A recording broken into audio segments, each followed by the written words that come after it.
We're in Greenwich, and today we're at a slightly different museum to normal. Now, Greenwich is world famous, of course, for GMT, so you've got a museum for that. Plus, you've got other museums and other great places you can visit here at Greenwich as well. But today, we're at the National Maritime Museum, which, if you love maritime history, this is a place for you to come and visit, here in the heart of Greenwich. Oh, by the way, if you recognise that bottle on the top there, that's because once that was on the 4th plinth in the middle of Trafalgar Square. Anyway, shall we have a look? So the entrance to the museum is by the side of the Greenwich Park. You know, the one you walk through to get to the other great museum at the top, which is all about Greenwich Meantime. Now, they have lots of different exhibitions happening here, and when we visited, it just so happened they had some amazing exhibitions on all about photography.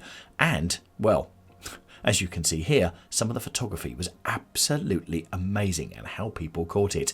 But of course, the permanent exhibition on here is maritime history. Now, for London history, this museum is, well, quite brand new because it was only opened on the 27th of April 1937 by King George VI when his daughter, Princess Elizabeth, accompanied him for a journey along the Thames from London to come and open this fantastic museum. It really covers all aspects of maritime history, which you'll see as we go through, and I'm going to tell you a little bit about the museum, because since the earliest times, Greenwich has had associations with the sea and navigation. It was a landing place for the Romans, Henry VIII lived here, and the Navy has its roots on the waterfront. Oh, and also, not forgetting, Charles II founded the Royal Observatory in 1675 for finding the longitude of places. So you can see why it sort of made sense to have this museum here in Greenwich.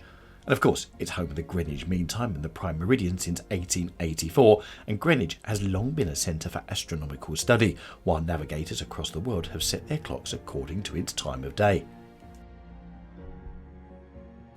The museum itself has the most important holdings in the world on the history of Britain at sea, comprising of more than 2 million items, including maritime art, both British and 17th century Dutch, cartography, that's maps, manuscripts including official public records, ship models and plans, scientific and navigational instruments, and instruments for timekeeping and astronomy, based at the observatory. And its holdings also include paintings relating to Vice Admiral Horatio Nelson and Captain James Cook. More about them and their artefacts later. Now, this is a very, very quick look at the museum and the artefacts it's got here. So if you see something you like the look of, just hit the pause button. God, it takes me back to my Christmas videos, but just hit the pause button, otherwise we could be here for hours showing you everything it's got. But what we want to do is give you a flavour for it, so if you're coming down here, you can come and see some of the bits and pieces that we've shown you, and also get a full aspect and a full look at what's available here at the museum. Now, the aim and the vision of the museum is to achieve a greater understanding of British economic, cultural, social, political and maritime history and its consequences in the world today.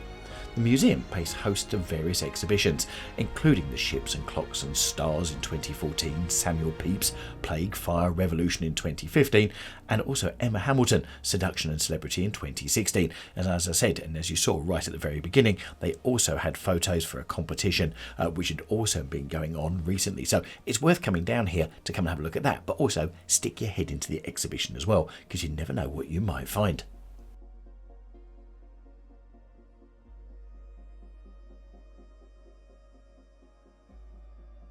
Now, the collection at the museum also includes items taken from the German Naval Academy Mervik after the World War II, including several ship models, paintings and flags. Now, the museum has received criticism over the years for possessing what has been described as looted art, and the museum regards these cultural objects as war trophies removed under the provisions of the Potsdam Conference. Don't ask me, I'm only showing you what they've got here, alright? But it makes for an interesting collection all round. Now, have you noticed it? No, I haven't deliberately waited till beginning of the day or the end of the day so that there's no one around, but this is one of these museums in London, which again is completely free to get in, like so many of the museums, because it's subsidised by the British government, so many people can come in and watch them and have a good look at the artefacts that are here. But also I would dare to say this could be one of the quietest museums in central London, but one of those where actually, do you know what, you need to come and see some of these things. Really, really interesting, and something dating way back when.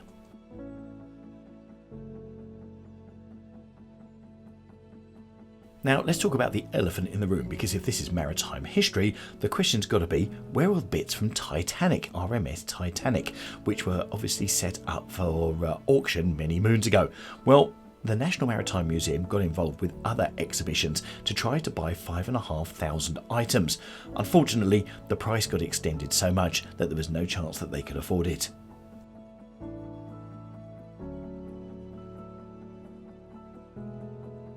So the museum itself occupies 200 acres and is on the site of what was formerly occupied by the Royal Hospital School here in Greenwich before it moved to Holbrook in Suffolk. The gardens immediately to the north of the museum were reinstated in the late 1870s following the construction of the cut and cover tunnel between Greenwich and Maze Hill stations. So basically they ripped up the road and then covered it back again.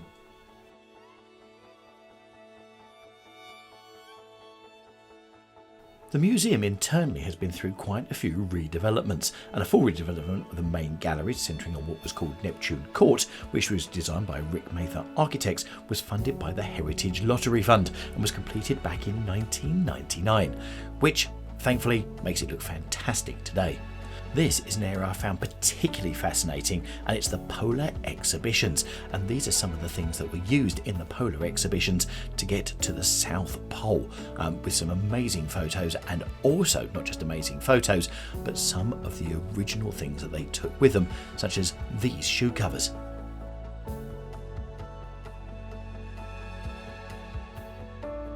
I would say that this museum has probably got a bit of something for everyone. It really is one of those, be it the polar exhibitions here, if you're really interested in history and going back to Nelson, and all these items are here for you to see, and it really does make for a fun time out. Now, timing wise, it took me a couple of hours to get around the exhibition. I didn't know my way around.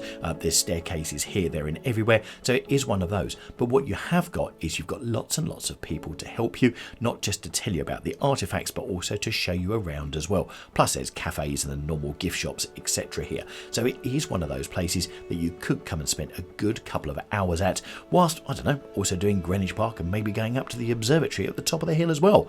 Why not combine it? Well, of course, down the road, you've got Greenwich Market as well. So the museum gets just over 2 million visitors a year. So in London terms, that really isn't that many. But of course, around the corner, you've also got the Cutty Sark. So people tend to head there or up to the Royal Observatory. And do forget this poor old museum here, which is well worth a look. So what did you think of the National Maritime Museum? Did you even know there was a National Maritime Museum, and did you know it was over at Greenwich? And if you have been here, do let us know down in the comments down below, when you went here, what was it you loved to see? Really hope you enjoyed the video. It's another one of those great free museums you've just got to come and visit. Now, one of the things we mentioned earlier, because we're in Greenwich, is the Royal Observatory at the top of the hill. And do you know what? We've got a video on that, and there's a link to that in the top right hand corner. So if you click on that, I'll see you in there.